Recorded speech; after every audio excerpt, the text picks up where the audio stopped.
আসসালামু আলাইকুম। একবার হজের সময় সিংহল থেকে মুসলিমরা হজের দিকে যাত্রা করে, কিন্তু বিরূপ আবহাওয়ার কারণে তারা ত্রিপল বন্দরে অর্থাৎ করাচি বন্দরে অবস্থান নামে। তখন ত্রিপল বন্দরটি রাজা দাহিরের অন্তর্ভুক্ত ছিল, রাজা দাহিরের করায়ত্তে ছিল। তো রাজা দাহির সেসব মুসলিমদেরকে বন্দি করে।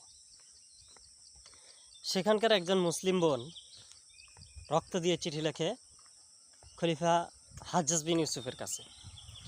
খলিফা হাজ্জাজ বিন ইউসুফ চিঠিটি পড়ে তার অন্তরাত্মা কেঁপে ওঠে যে একজন মুসলিম বোন রাজা দাহিরের কাছে বন্দি থাকবে, এটা হতে দেওয়া যায় না। তো সে সাথে সাথেই তার জামাতা মোহাম্মদ বিন কাসিম রহিমাহুল্লাহকে পাঠিয়ে দেন রাজা দাহিরকে শায়েস্তা করার জন্য। তো মোহাম্মদ বিন কাসিম রাজা দাহিরকে শায়েস্তা করার উদ্দেশ্যে যাত্রা করেন। তিনি শুধু রাজা দাহিরকে শায়েস্তা করেন না, রাজা দাহির তো পালিয়ে যায়, তিনি পুরো সিন্ধু অর্থাৎ রাজা দাহিরের রাজত্বই দখল করে নেন। এটাই ভারতবর্ষে প্রথম মুসলিম সেনাবাহিনীর আগমন।